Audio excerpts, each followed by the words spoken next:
The southern winds have brought more water to the shallows, making the bay fishing really good right now. Calm winds in the morning have made the stripers easy to pattern in your favorite lake. You want to know more? Well, don't go anywhere because it's time for the Texas Insider Fishing Report.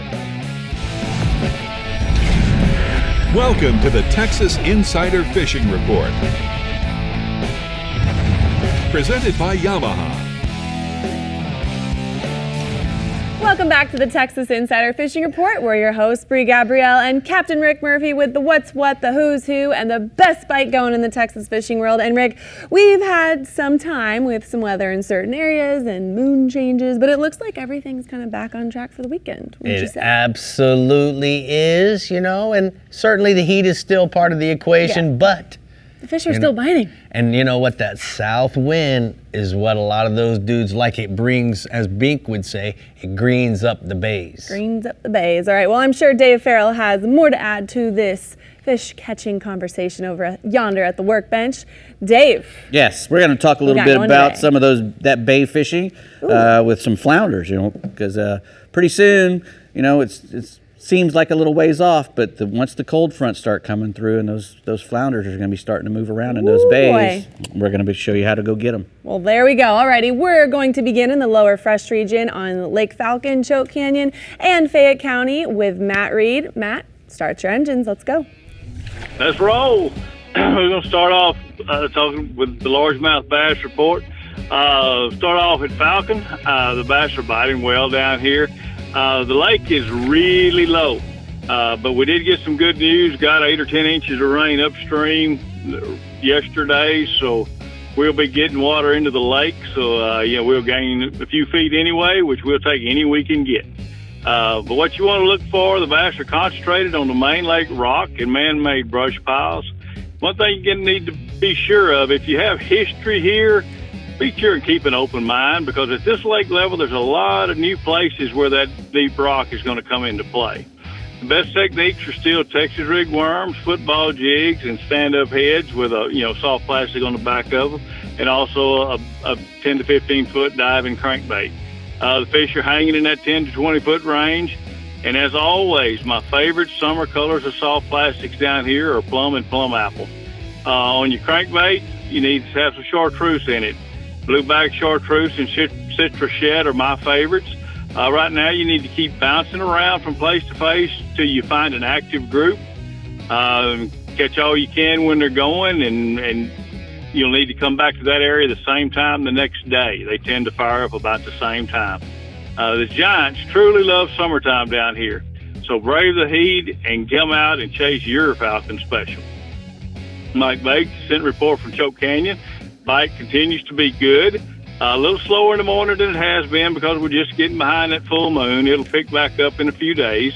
But right now, midday is when he's catching a whole lot of fish. But that first hour of the topwater bite around the grass has still been productive. After that, you want to pick up a moving bait on the outside edge of the hydrilla lines. And that's only in 2 to 4 feet of water now because the lake keeps falling. But you can catch them real close to that grass because it's getting shallower. They're hanging real tight. Later in the day, he still catches some, punching a big weight through the matted hydrilla, even though it's only 4 foot deep on that outside edge. But most of them seem to be right at the very edge of the mat, not way back in it. So get out there and get your heavy rod in your hand late in the day and catch you some big ones. Fayette County, the bass are pretty consistent out on the deep structure in 10 to 20 feet. You need to graph them until you see them right now because they're moving around a little bit out there. Once they're located, a Carolina rig, a stand-up head, or a drop shot are the best presentations for soft plastics. If they're in big schools, there's a great chance you can get them to fire on a flutter spoon or a hair jig. That makes them competitive, and they'll get fired up and where you can catch several in a row. Get out there and have some fun right now, even though the heat is bearing down on you. But get out there, it can be a blast. Got 2 bass pictures here. Both of these are from Mike Bates' customers at Choke Canyon this last week. Lots of smiles in that group. Nice. Those are really nice. All right, what else you got for us, Matt? I got a catfish report from Choke Canyon. Ram Reyes says the catfish are in 10 to 20 foot of water on the humps. he's had to drift to catch them. Either drag it on the bottom or suspended drifting has been the key. Bluegills and cut carp are the best baits right now. Catching lots of eater-sized channels and blues, and some trophy-sized blue cats are showing up also. Got a picture there of one of his clients this week with a great old big blue cat. That's a handful. Yeah, it is. All right, tell us about the gar, Bo. All right, he's got some gar report from Choke Canyon also, Ram does, alligator gar. They're in about 20 feet of water on the creek bends. They're real tight to the trees on the bends, which causes quite a problem with those giants. Cut carp is the best bait to hook one, but you got to get really fortunate right now to keep that giant out of the timber and actually landing.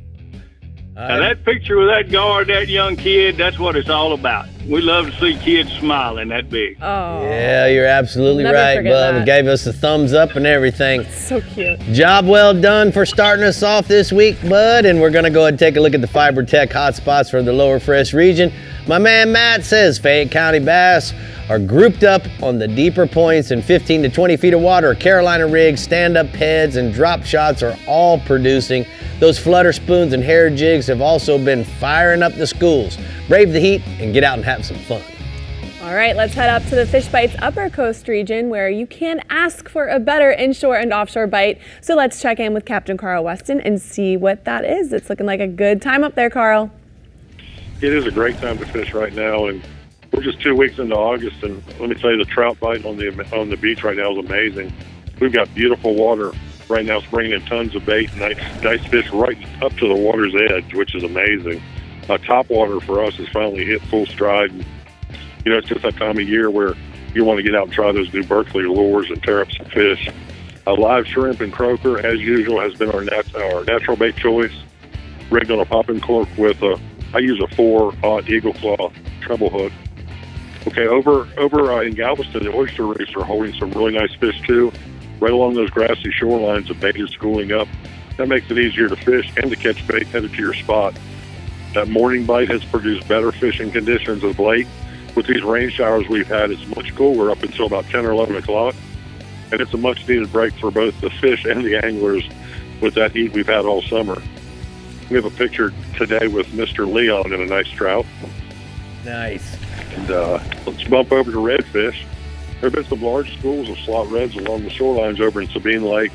That water temperature there is holding about 82 degrees. It's clean, pushed in from the Gulf. It's holding lots of bait, like I said.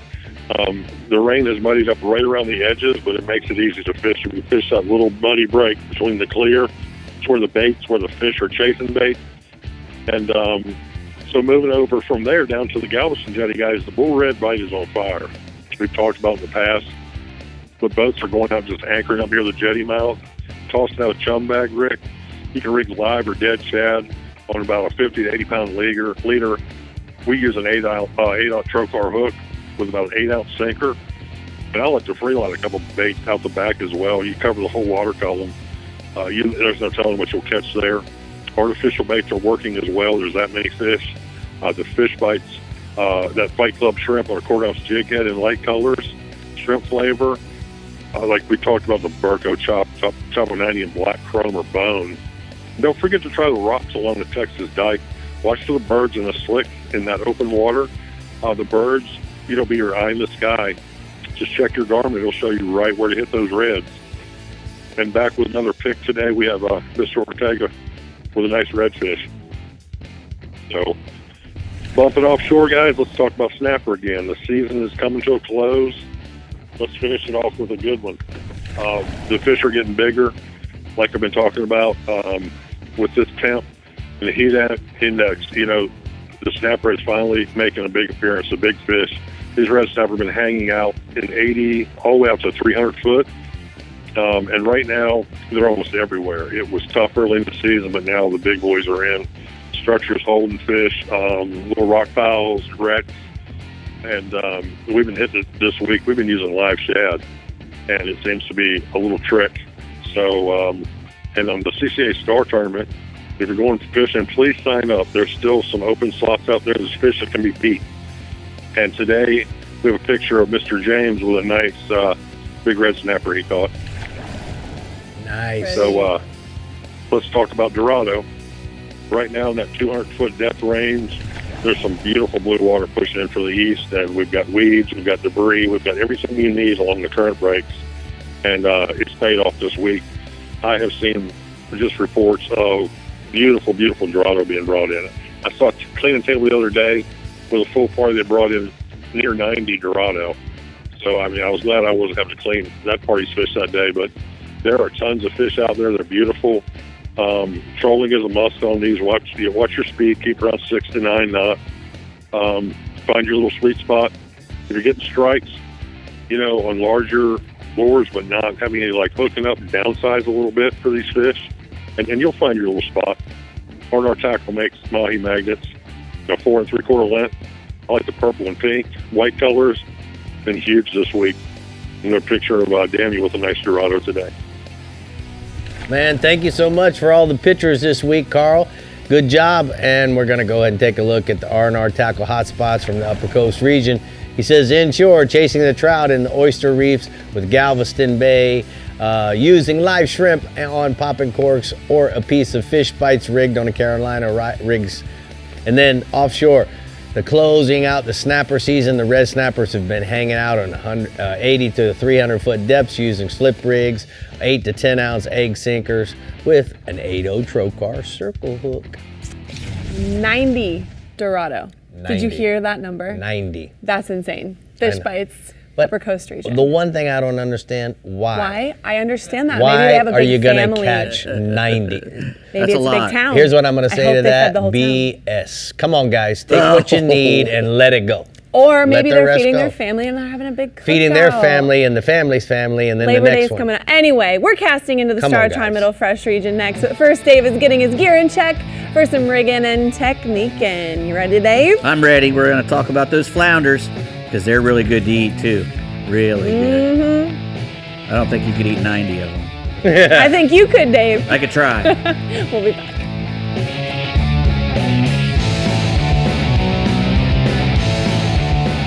The Texas Insider Fishing Report is brought to you by Yamaha. Reliability starts here.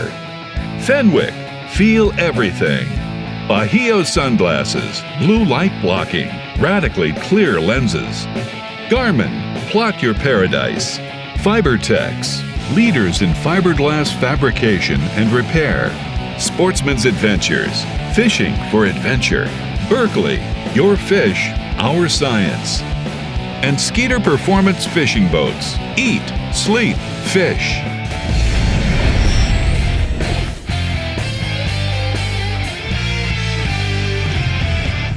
Well, Dave, it's time for the rigs and techniques, so Yes, let's sir. just roll. Let's get right in there. Texas is a great place to target flounder. There's all the bays and estuaries and places where the fresh water and the salt water meet. That's where flounders like to lay, And although flounders are year-round, catch in Texas, it's in the wintertime, starting up in the winter when they really start to move out of the bays and up from the end, really far up into the country, out into the bays and places where we can really access them a little better. And when you have a really nice tide flowing and you've got bait and shrimp, especially little mullets or little mud minnows, especially any place where a creek comes out onto a flat, a muddy spot, or even a grassy area with potholes in it. Those are all places that a flounder will lay. They'll even lay up on rocks. A lot of people have the idea that they won't lay up on rocks, but they'll lay up on rocks too. If there's bait around and it's shallow enough where they don't have to go far to get their food, then they'll even lay up on rocks, and they can change their colors on these are flat fish. He lays on the bottom. He's got these really sharp teeth, and we miss a lot of flounder fish when we're fishing for trout and reds and stuff because we're tuned to set the hook immediately when we get a strike, no matter if we're using bait or artificials especially. But with a flounder, because he's got those really sharp teeth and that pretty good sized mouth, he likes to grab things and kill it with those teeth. And what he'll do is he'll grab a hold of it really good and just chew on it and hit it again and again and again with those teeth. And if we're on the other end, jerking on it or did we get a bite and still jiggling that bait or that head of the lure, he's not going to let it go, and we're going to rip it right out of his mouth. And that's usually what happens. We get a lot of them where we miss them. But if you know that there's flounder there, and you know that it's a flounder bite, or you have a good idea that it's a flounder bite, you let him eat it. You gotta let him, count to maybe 5 or 6 slowly. Like 1, 2, 3, 4, 5. Not 1, 2, 3, 4, 5. There's 5 seconds, not 1, 2, 3, 4, 5. Put a Mississippi in there. Yeah. Let him swim off, and when you see it moving a little bit, then go ahead. Sometimes they won't move, though. I'll be honest with you. Sometimes they'll just reach up, grab it, and go straight back down. But if he starts to move off, or you've waited time enough that he knows that thing is dead and has swallowed it, then you can set the hook on him. So what are we going to use for him? Well, if you're going to be using live baits, a finger mullet is especially good. A mud minnow, if you can get a hold of some of those. A lot of tackle stores sell mud minnows when it's flounder season. Live shrimp also work really well. You'd fish a live shrimp on, let's say, 20 or 30 pound fluorocarbon with a kale hook. The kale hook is a real popular. It's a kale hook is like a stretched out circle hook, and what it does, because he's got that strange shaped mouth with all those teeth, it lets that hook get down in there, and that long shank will come tight in the corner of his mouth before that, and it'll come right to the corner instead of getting all fouled up in all those teeth and whatnot. And that's what's good. If you use an offset circle hook, that's just fine as well, but I prefer to use a kale hook when I'm fishing for them. Now, they love to eat any kind of small bait fish, so anything that imitates a bait fish, like that spinner bait you have there and the paddle tail. The vibration. The vibration and the flash especially. And not only that, you can adjust the depth where you fish a spinner bait really well, which is really great because, if you're using a spoon, sometimes it'll sink real too low or you have to reel it too fast to get it up close to the surface. With a spinner bait, you can go really slow and get it up close to the surface, and it'll stay up close to the surface or even down closer to the bottom with just, an adjustment of the speed, and it doesn't take that much. Fish bites is a really good bait. Any type of flavored bait, they like to have a little bit of a flavor. So it's really good when you can add flavor to any of your baits. If you want to spray some stuff on, spray some bang on any of your paddle tails and whatnot. Anything to try to make them hold on just a little bit longer. That's what we're trying to do, is make them hang on a little bit better. These are great hooks if you're going to be using something like a pilchard. If you're fishing in a place, maybe a deeper area around because flounders, where you got current, like in a gut or something. Exactly. Big flounders will hang around even wrecks in 20, 30 feet of water sometimes. So if you can get around a bridge piling or a buoy, a buoy anchor, they'll lay alongside those buoy anchors and just stack up and wait for that bait to come swimming by. Channel marker especially, yeah. All right. Man, I'm on it on the flatties now, Jack. Oh, man, you guys are good over there. All right, the Star Charm Middle Fresh region is staying steady as far as the bite goes, but Matt Loescher has a few tips to add to your weekend on Toledo Bend, Sam Rayburn, and Richland Chambers. Talk to us, Matt. All right, Brie. Yeah, things really haven't changed much this week. It does seem like the larger bass have been feeding mostly at night lately. We've had this big full moon happening, so I'm sure that has a lot to do with that. And, many anglers are just reporting a slower bite during the day throughout the region. But I look for that to change this week as we get farther away from that full moon. However, night fishing is still a good option, regardless of whether the moon is full or not. It's just a great way to beat the heat this time of the year and these dog days of summer. And the big fish tend to feed much more during the low light hours time of lighted docks. And then high spots that are adjacent to deep water are where you're going to find those big girls hunting down an easy meal. They can get on those little humps, those little shallow humps that are near deep water where there's going to be a lot of bluegill and shad hanging out, and that's where they're going to go to in the low light hours to feed. Now, that applies really to all of the lakes here in the Middle Fresh region. You can pretty much run that pattern anywhere you go. Now, the lakes that have some grass do offer another option for the nighttime fish to pick up an easy meal. And that's something that kind of gets overlooked, I think, a lot at night. People don't think about going to the grass, but those fish definitely pull up around it, and the fish that are already in it, just feed a little more, especially the big fish. Big worms in darker colors, like Bass Assassin RSB worm, are perfect for night fishing because the tail on that worm moves a lot of water, and it's a big worm, so it's a great big fish bait. The fish can really feel it. And black and blue is always my go-to color at night because that black just makes a really good silhouette for them to hone in on. in the moonlight, or if you have a little bit of light around a dock or something like that. Now, as I've reviewed the lakes in the Middle Fresh region this week, as I mentioned, it's a lot of the same. So I'm just going to give you a quick review of kind of what I've been hearing the most. Starting with Toledo Bend, we're seeing a shallow and a deep bite happening with almost nothing happening in between in the mid-range. The shallow fish are hanging around stumps and grass in 1 to 10 foot of water, and they're biting Texas rig soft plastics really well and crankbaits. The deeper fish are out in 17 to 25 feet of water near the edges of the flat, and they will bite a Texas rig or crankbait as well. But I like to add in a Carolina rig to the mix when I'm on that deeper pattern. When fishing that deep, the Carolina rig just really helps you to feel the bottom, helps you to slow down, and that long leader makes your bait just fall tantalizingly slow, and that's a great way to catch especially the bigger fish this time of the year. Now, over at Sam Rayburn, the bite has slowed there some as well, but there's still good ones being caught. I think that full moon just has a lot to do with the daytime bite being slower. Early in the morning, the grass bite is good on a variety of baits. You just have to fish the conditions for that one. For example, if it's calm, topwater plugs are great, but if there's some wind, you're going to want to go to like a swim bait. And then out deep, the jig, the worm, the Carolina rig, they're all putting fish in the boat over there as well. Once again, fish really slowly. So that's where that Carolina rig really shines, because it just makes it easier for people to slow down, dragging that big heavy weight along the bottom. Moving up to Richland Chambers, Mr. Thurman Selman with Bass and Specialty Guide Service is talking more and more about a jig bite lately. He says that a jig paired with a Bass Assassin craw have been putting some fish in the boat, along with a Carolina rig as well. He's fishing out deep around the main river channel bends and the humps. And then up shallow, he's getting a little bit of a shallow bite on the docks that have some water still on them, and he's finessing them around those docks with a Nico or a Ned rig way back in the shady areas of the docks. Also on Richland Chambers, some hybrids are biting. He said that the hybrids up there, they're being caught around the waterfall area on Richland Chambers, and they're using live gizzard shad for that. So get your cast nets out, get some live gizzard shad, and I'm sure that's a blast catching those hybrids right now. Last but not least, the crappie. The crappie bite has been sort of hit or miss lately. Kind of depends on who you talk to, but overall, I'd say it's decent. I've taken a few crappie trips this week myself, and we've had a lot of fun, but we're having to catch them by casting jigs. We're not getting on top of them with the live bait. Even casting the live bait doesn't seem to be working very well.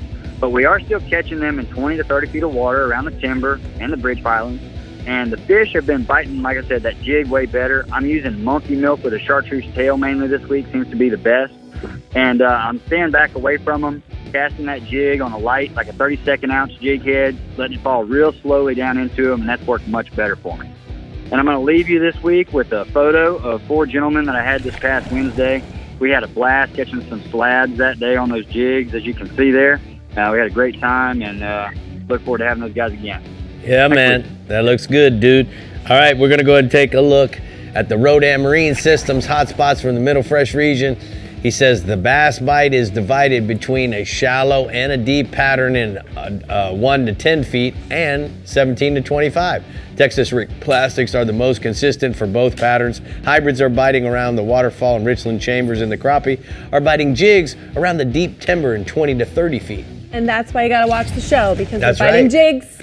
That's Not right. live bait. So there you go. That's it. We're taking a quick break, but when we come back, the Garmin Middle Coast and Upper Fresh regions are ready to give you a perfect August weekend on the water. So stay hooked, and remember to keep up with everything fishing in Texas. Make sure to head over to our website, like us on Facebook, follow us on Twitter and that Instagram, and to see new fishing adventures along with our reports, subscribe to our YouTube channel. Captain Rick Murphy. The Texas Insider Fishing Report is brought to you by Bass Assassin and Saltwater Assassin, the best lures, period. Island Lures, Tournament Tackle. Rodan, set it, forget it, catch more fish. Sirius XM Marine, weather, fish mapping, entertainment. Shallow Sport, Berkeley, your fish, our science. Murphy's Law Sport Fishing. Book your trip today at murphyslawsportfishing.com. And Penn, let the battle begin. For shallow sport boats, I want to talk to you guys real fast about the 25-foot X3. This is one of our flagship models. We call it the Game Changer. The reason it's the game changer, this is a trimaran hull that's 3 separate hulls. The center one is pushed forward, which leads and gives this thing an ultra smooth ride. We're riding on a cushion of air. We don't get any spray out the front because we've got integrated spray shields.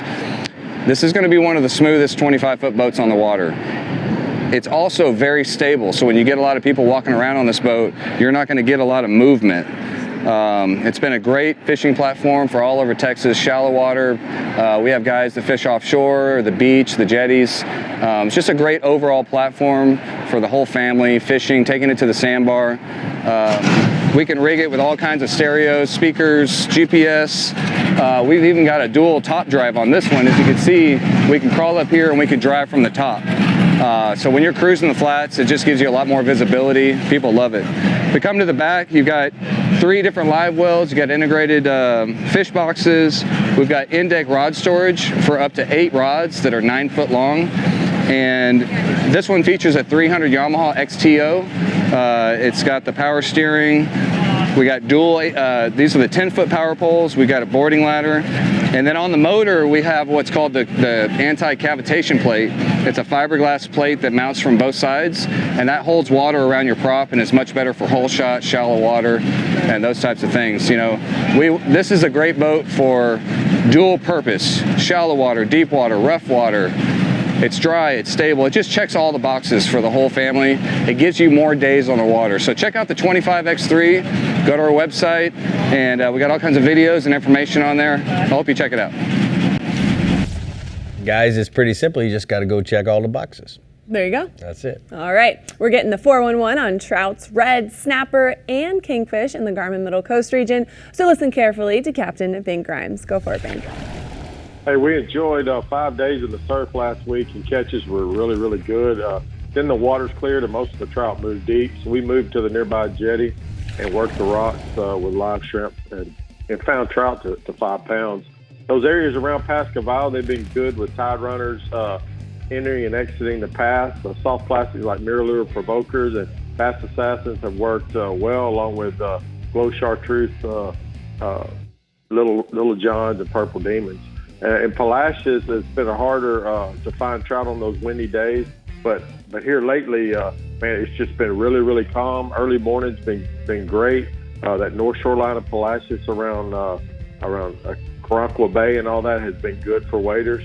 Nearby Coon Island with the higher tides, live shrimp's been good around the reefs at Half Moon Reef. The soft plastics on the edges of the rocks have worked well. That same pattern is holding true around the sunken shrimp boat out there as well. East Matagorda Bay is giving it really good catches while waiting or out of the boat. Those mid-bay reefs, they're holding a lot of trout this time of year, but especially in the heat of the summer with this green tide. And a lot of, with the surf being as hot as it's been, the bays have been absent of boats, so guys can get right out there on those middle reefs and have it to themselves. This summer's yielded a lot of 5-pound trout, which is good recovery that we're seeing from the freeze.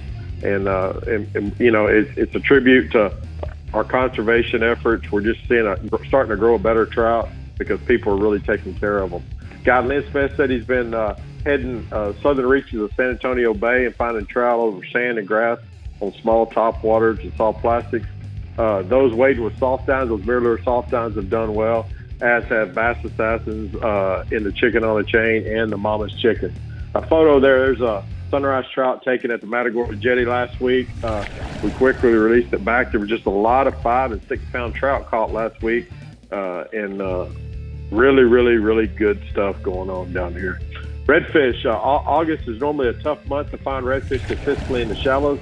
That's when the tides are boiling and the water persists, but we got a bump of tides this week from low pressure out in the Gulf, and got up to 4 to 5 inches of rain, which really did wonders for everything, for all our wildlife, and so it pumped up the tides and it gave us a lot more real estate to fish. That's what happened with the redfish in the back lake. Guide Michael Roth said he's been along the north shoreline of West Matagorda Bay. He's been catching bonus black drum as well, working those reefs on the incoming tides.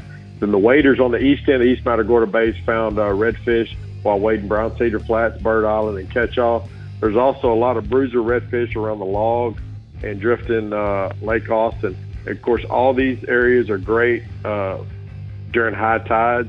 It'll be good now all the way through October, so we're looking forward to that. And, of course, our jetties, Surfside, Fort O'Connor, Matagorda jetties have held all kinds of redfish. Last week when we went out and got the trout, when we got done with our trout, we went to the jetty and found our redfish there on the bottom. Offshore, it's the last week of red snapper fishing for us. It actually, the federal season actually comes to an end August 19th, but it's been a good one this summer. And chunks of squid, sardines, and Russell lures have worked well in state waters. Better fish are pushing 20 pounds out, about 80 to 100 miles off the coast of Freeport and Matagorda. Then a little closer in at 25 to 40 foot of water, a lot of those 10 to 12 pounders have been found just inside state waters. So that's kind of what we're going to have to be dealing with on the next calm sea. Kingfish continue to hang around shrimp boats. Wahoo and Dorado are on the weed lines. There's a lot of weed lines out there. There's a lot of Dorado out there right now in about 200 foot of water. And a lot of offshore boats right before school starting this week. It's starting in Texas this week. A lot of people took advantage of the calm seas, and it was good, really good to see. But that's another good week from the Garmin Middle Coast region. We're going to keep practicing sound, catch and release, and keep taking care of our resource and watch it rebound like it's been doing, and just really take care of those trout for us. All right, bud. Thank you so much. We're going to go take a look at the mirror lure hotspots from the Middle Coast region. My man Brink says that the trout are good around Pascavallo while waiting with bass assassins. The redfish are good along the north shoreline of West Matagorda Bay on those live shrimps. All right, well, Mike McFarland is ready to give you a lip-ripping weekend in the Upper Fresh region. So let's see where we're going. Go ahead, Mike. Hello, Brie. Hello, Brie. Lake Fork. Let's start out with the world-famous Lake Fork. 395.68 elevation. It's about 7.5 feet below full pool. Water temperatures in the high 80s, low 90s. It's definitely slowing down a bit, and the fish counts are low, but it's the big ones that are biting. I really recommend you start super early, launch your boat in the dark, make sure that you're careful because it's low pool, but hit the places like windblown points, islands, reefs, bridge corners, road embankments, and most definitely check the wall of the dam. There's a great topwater bite that first 30 minutes to hour and a half if you're in the right spot. Like the Berkeley Jaywalker, bone white, and shad patterns are my favorite. But listen, there's a couple others that are really coming into play right now too. The Hijacker 100 in just the black chrome, and also the MF shad in the Hijacker 100. Man, the Chapo 90. The Chapo 90 actually has been working as well. That's a Berkeley Baits Chapo 90.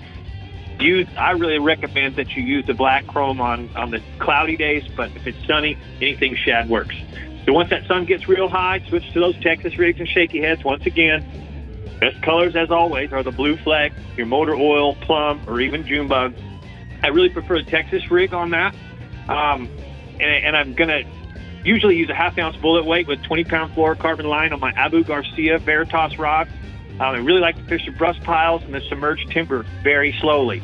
I like to peg the weight. That way I make sure it penetrates and falls down into the brush or whatever heavy timber that I'm fishing. And I use really big hook sets I need a high-speed ratio, like the Abu Garcia reel, a 9.3 winch reel that just pumps them in fast and gets them out of the junk because they're down in that heavy cover. Again, you're really not getting a lot of bites on fork, but when you do, they're the big ones. Let's tell you about Lake Athens. Kind of the same warm water temperatures, 86 to 93. The bass are schooling in the mornings, midday in the main lake areas. Be sure and throw smaller top waters, underspins, and tail spins to the surface boils. You'll catch more fish. Some of the docks are also producing good throughout the day. Pitch weightless wacky worms and stinkos around and under the docks. The docks that are located closest to points and nearest to deep water are your best bets. You can also fish some of the grass lines, points, and humps with shaky heads and Texas rigs as the day progresses. Watermelon red color seems to be the best. One more bass lake for you, Lake Levon with Kerry Thorne. It still seems, again, top water early morning seems to happen all up in the upper region here. Fish the riprap of the dam. Again, here's those Berkeley baits. The Jaywalker's working well there. And once that top water bite goes away, switch to the Carolina rigs and Texas rigs in about 10 to 20 feet. The key here is to be on the main lake points with brush piles and or shallow water timber, but hard bottom surface. It's got to be something like sand, clay, concrete, and rocks. You don't want the sooted soft bottom. All right, let's go ahead and tell you about some crappie fishing. I love the crappie on Lake Fork. It seems to always put them out, and there's nobody better than Miss Terry Moon. This weekend during the full moon, the crappie have been in about 12 to 19 feet on laydowns and tree lines. Some brush pile fish too. She's usually using the jigs tipped with minnows, but believe it or not, she's going to show you an awesome picture coming up here. She's catching some brim, and the brim are really good eating, and these are huge brim. But the brim have kind of moved into, the brim are in the 5 to 12 foot range, and they're best on night crawlers. I sometimes like to use a little bit of bacon because it stays on the hook better. But check out these fish with Terry Moon. Sacks of crappie and sacks of big hand-sized brim. Wow. Bacon, Wow. huh? That's good eating right there. So how about crappie on Lake Levant? The same thing, early morning, 8 to 10 feet. Around 8 a.m., you want to move out just like fork. Get in that 9 to 17 foot, 14 foot being the magic number. Minnows on the jigs around the timber and brush. Those are your best bets. And the bluegills, the same thing are happening there. They're just a little deeper. They're in 10 to 20 feet on the brush piles. Earthworms, crickets, pieces of bacon. That's going to get it done. All right, let's move to stripers, guys. Striper Lake on Lake Tawakoni has been on fire for the big fish. Matt Cartwright, he says that the hybrids and sand bass continue schooling sporadically in the mornings, but watch for the birds, the surface boils, top waters, small slab spoons, tailspins are best bet. They don't stab long, so really be ready. But listen, trolling the humps with big swim baits and crankbaits is your best pattern to catch these giant fish, 10 to 15 feet. Look at these pictures. Look at the size of some of these stripers that he's catching on a weekly basis. Wow. All right, tell us what else. You got a little bit time for white bass. Let's do the white bass on Levant as well. Thermocline has set in, so watch some open water.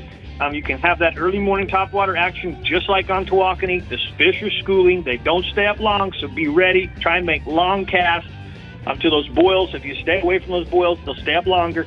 But the sun, once that sun's up 15 to 20 feet on main lake points and humps, use white or chartreuse slab spoons, crankbaits, and tail spins. All right, bud, great report this week, A+. So we're going to go ahead and take a look at the hot spots from the upper fresh region. My man says that we're going to do... He said the hot spots, it's the dog days of summer, and the fishing has definitely slowed down for the big bass on Lake Fork that are still showing up. The Berkeley Jaywalker in bone and white or any shad colored pattern are still catching some big fish. Start early and fish the bridge embankments, the bridge corners, and the walls of the dam. And once the sun comes up, switch to the big Texas rig worms and the deeper brush piles, 18 to 22 feet. Depth is the key. Rick Murphy just gave out an A+. That never happens. He did great. That was great. I love that. All right, we are heading into the final stretch with our last captain in the lower fresh region coming up. But first, Dave Farrell is getting UGLY over at the workbench for new products. Yes, I am getting ugly. We're talking about the ugly stick. Yes, we are. Nice. Very nice. It's pretty. the new color, man. Yeah, man. Is that pretty? Aren't they very nice? It's not UGLY. They done jazzed up the ugly stick. It ain't ugly no more. We'll be back. The Texas Insider Fishing Report is brought to you by Tin Cup Mountain Whiskey. Turn on the bite anytime. Tie on a Miralure. Abu Garcia, Fish to Win. Ameritrail, load, launch, relax. Fenwick, feel everything. Diamond Fishing Products, our reputation is on the line. R&R Tackle, from our tackle box to yours. And Startron, start, run, and store with Startron. This power pole tip of the week is about the switches that are gonna come in the box with your power poles. Now understand, guys, if you buy 2 power poles, you're gonna have 4 switches. There's no need to program all 4 of those switches. Just pick your favorite switch. Like in my case, I really love the multifunction switch. I can program this to run all the poles on my boat. So there's no need to use all 4 switches. Now, the reason why I like the multifunction switch is simply because I can isolate the individual poles. I can make one go up while the other one stays down. And while I'm out drift fishing with paddles, this seems to work very well. I can manipulate the angle of the boat. The other thing that I do is sometimes I'll pick up one pole, pivot the boat using the trolling motor, get the angle that I like going down the shoreline, and then I can pick up the secondary pole. So keep in mind that you don't need all the switches, and use your multifunction switch to manipulate the boat the way you want. And that's today's power pole tip of the week. Turn their ass up, right?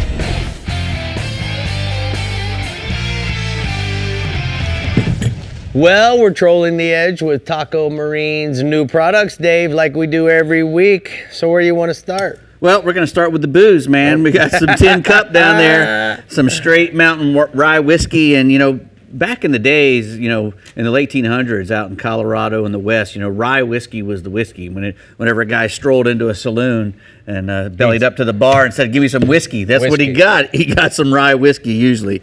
And this is a traditional rye whiskey. It's distilled and aged for 3 years here in the United States, and it's cut to proof with Rocky Mountain spring water. So, you can't get any better than that. So, it's a little stout. It's a 90 proof, 45% ABV, and you can make a nice old fashioned with it or a highball. It's good rye whiskey, man. Can't beat it. Whiskey, ginger ale, and a squeeze of lime. Yeah, man. Smooth as silk. Very nice to have that around a campfire. Good job from the boys at Tin Cup. Yep. Get some whiskey. All right. Next, we have the Zack Attacks there. This is a new lure. Diamond Fishing Products acquired this lure company from Australia. They made a lot of really nice lures down there for a long time. It's a world-class manufacturer down there in Port Stevens. Really high-quality U.S.-made skirts. The heads are high quality. Crack a couple of those things together, they're almost indestructible. A lot of these really pretty heads, you have to worry about dropping them or whatever. But these are just really top quality. Just whacking them. And usually, in the old days, that would destroy a lure. They have six There's not different. even a scratch in it. I know, 6 different lure heads. That one there is the big one there. The red one is called the Thunderstruck. And that's what I'm gonna do, the producer, after the show's over. What makes the Thunderstruck so good? It's got that slant and a concave head. It's got a concave head and this slant head. And what that does is, although it tracks straight, we're gonna name this one Nicole. It does a nice back and forth serpentine action. Really, really nice. And the little one there is called the Fatso. They also make a roach and a sprocket. Really, really nice lures. Concave forehead and a slant head. That's yeah. Holographic inserts, and nice luminescent eyes on them. So go to ZackAttackLures.com. Tell me about these beautiful rods, Dave. Well, these are the Pure Fishing Ugly Stick Carbon Inshore rods. I started using ugly sticks a long time. I used to buy them from the Walmart, and I bought them because if you broke one, you got a new one. And I'd be out there snagging mullet with them on the pier or the jetty and smacking them against the rocks, and breaking tips off all day. And you get a new one. Well, ugly sticks are indestructible, and these come actually with a 7-year rod warranty. They have 9 models, 3 casting, and 6 spinning. They got 100% graphite blank and a solid graphite tip.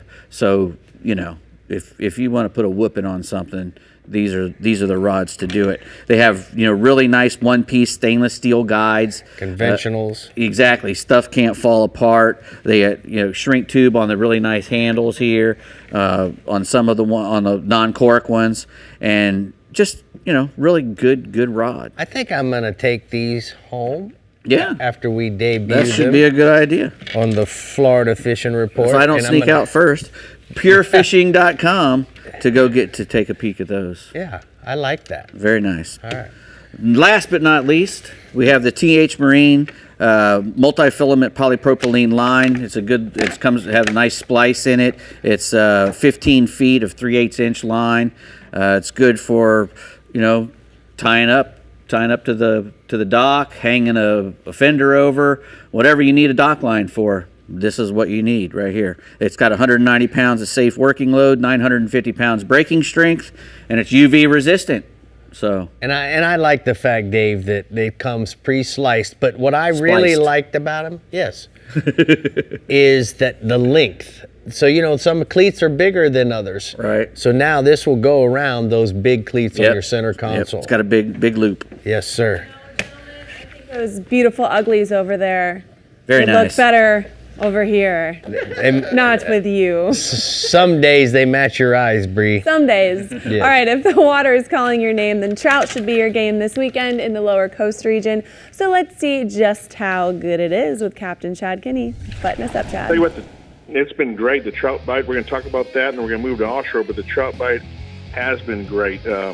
on the lower coast here from Corpus Christi. I've talked to a whole bunch of people from Corpus to Baffin to Port Mansfield where I live down in South Padre, but the whole thing, the whole island from all the way down, they're hitting on those deeper grass beds, and they're also really good with these better weather we've had patterns along the King Ranch shoreline there is working really well. So for the trout, like I mentioned, it's been really good. Talked to people all over, good, solid trout. There's been a bunch of oversized. I'm talking like, I talked to a buddy of mine the other day. He had 20 fish over 25 inches and several over 28 and released them. It was great. There's been a lot of them right there along the land cut, right along the grass line and drop-offs. If you're going to be fishing these areas, it really, really helps. If you have a trolling motor, that Rodan trolling motor will help you either keep locked in on those guts and the turns into there, or if not, gives you the ability to move up and down along those edges and keep it right on there and gets you really stealth in there when you're casting your lures or your live bait. That's working really good up in there. The live croaker's been working really well. Mirror Lure Top Dog Junior early, been working really good. Soft plastics, the saltwater assassin, the chicken on chain's been working really good. Like I said, work those grass drop-offs and the oil guts, and also that King Ranch shoreline when you get down there. You'll be working that 3-4 foot of water on that calmer stuff right through there for some of those big trout there. We got a picture of Sandra Garza. She works there at the Getaway Lodge out of Port Mansfield. That's a picture of a beautiful trout they released, and they had like 4 or 5, plenty bigger than that. So moving offshore action is really picking up with bait balls showing up. Plenty of activity out there on the surface. I've been seeing Spanish mackerel, king mackerel, so the tarpon should be showing up. Some lots of little Dorados, some bigger Dorados, and some wahoo out deeper. We're talking about Dorado. The Dorado, last few years have been kind of scarce, but they've actually been some good numbers this year. They're ranging, from chicken Dorado up to some bigger bull Dorados. But for the chickens, if you see anything finding floating debris, tree, pallet, anything out there, kind of have a bait rod ready actually for offshore, and you can pitch a saltwater assassin sea shad down there, get a 3/4 ounce Eagle Claw jig head, and you can pick off a whole bunch of them, have a lot of fun on light tackle. If you're trolling out there, put a smaller Islander lure on there. They're great. You can actually make like a little daisy chain with them or anything else you want. The smaller, the better for the smaller ones. And then if you're going for the bigger ones, I'll put the small ones out in that spread, and also larger Islanders out there with the ballyhoo rig down to target some of the bigger bull Dorados. So I got a picture here. I've got this for Tessa Hudson, and also with I believe that's her dad there, Wes Hudson with Shallow Sport Boats, but she won the grand champion angler for the youth division for the ladies kingfish tournament, which was really cool. That was their first Dorado too. Cool. So speaking about kingfish, we haven't talked about a bunch, but they've been out there deep, so they're starting moving closer. They're chasing bait balls. The water temperature's starting to warm up. It went up about 5 degrees along the beachfront. So some mirror lures, get those out, hit them about 5 to 6 knots, maybe up to 7. You can also try anchoring and float some ribbon fish out the back end, free-lined or on a balloon float or any float. Works out good depending on the current there. They were out deeper, like I said, but now they're moving to that 40 to 120-foot range of depth, and especially around the jetties on a color change. Remember to rig these baits with some wire and inspect your lines and stuff, because they're going to be hitting hard, fast, and they'll hit it really, they're going to check your wires. They're toothy critters. So I got a picture here of we just fished the ladies kingfish tournament. My wife Erica, she won ladies grand champ for the kingfish tournament out of South Padre this past weekend. Of course she did. So, she's the best. Yep, she's back out of retirement for a little bit. So moving into the wahoo bite, it's been still pretty good. Normally kind of lingers around, but been catching them between 150 to 300 feet. Make sure you rig your baits also with that stuff with wire or some heavier mono. Try trolling those at 7 to 9 knots. Islander lures are very good on this stuff also. Ballyhoo rigged with them, or mirror lure divers also work really good. Try to find some floating debris. Any structure helps to hold the wahoo. Structure on the bottom, anything on top. Remember, they're really toothy. When you land these guys, so be really careful and get them iced down really quick since they're such good table fare. And I got a picture of the Hudsons also. This is Wes and his daughter Sky. Sky's never caught a wahoo before, and they're right by us, about 300 foot of water out there during the LKT, and that's our first one there, so I had to put it there and get a good picture of her. Man, that looks great, Chad. So, we're coming there to do a Sportsman's Adventures this week. So what do you got for us on those kingfish? I tell you what, like I said, the kingfish are moving in there. We got some bait balls, so I'm looking forward to it. I think we're going to have some good stuff, pulling some mirror lures. We're going to test out a few new lures there also, and I think we have got a lot of good action coming up. All right, bud. Thank you so much. We're going to go ahead and take a look at the shallow sport boats hotspots from the lower coast region. He says inshore, the trout bite is good, and the land cut from 9 Mile Hole down to the entrance by Glady's Hole. And then offshore, the bait balls are showing up, which means kingfish, Dorados, wahoos, and other species working baits from jetties out to 200 feet of water. Erica is the coolest lady angler wife I think I've ever met. Yeah, she's badass. She really she's is. Amazing. She is. And I'm just going to tell you, scares me if it ever in a going to good go way. down on the border or something when we're out at the ranch, You want her on your side. I want Erica on this side and I want Chad on that side. There you go. Because there's some firepower going on right there. There is. That is a power couple for sure. Well, thank you for joining us. I hope you guys get out there this weekend. Have a great time. Stay cool. And we'll see y'all next week. Stay pretty. Ugly. Bye.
Well, Dave, it's time for the rigs and techniques, so Yes, let's sir. just roll. Let's get right in there. You know, Texas is a great place to target flounder. There's all the bays and estuaries and places where the fresh water and the salt water meet.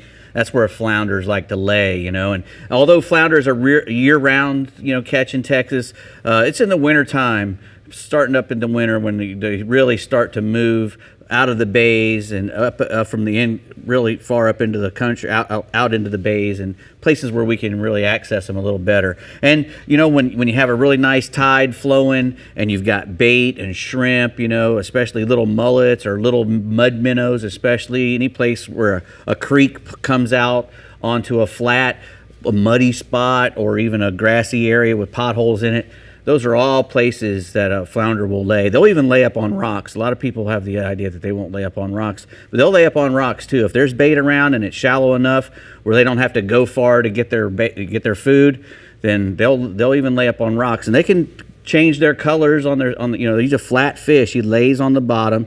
He's got these really sharp teeth, and we miss a lot of flounder fish when we're fishing for trout and reds and stuff because we're tuned to set the hook immediately when we get a strike, no matter if we're using bait or artificials especially. But with a flounder, because he's got those really sharp teeth and that pretty good sized mouth, he likes to grab things and kill it with those teeth. And what he'll do is he'll grab a hold of it really good and just chew on it and hit it again and again and again with those teeth.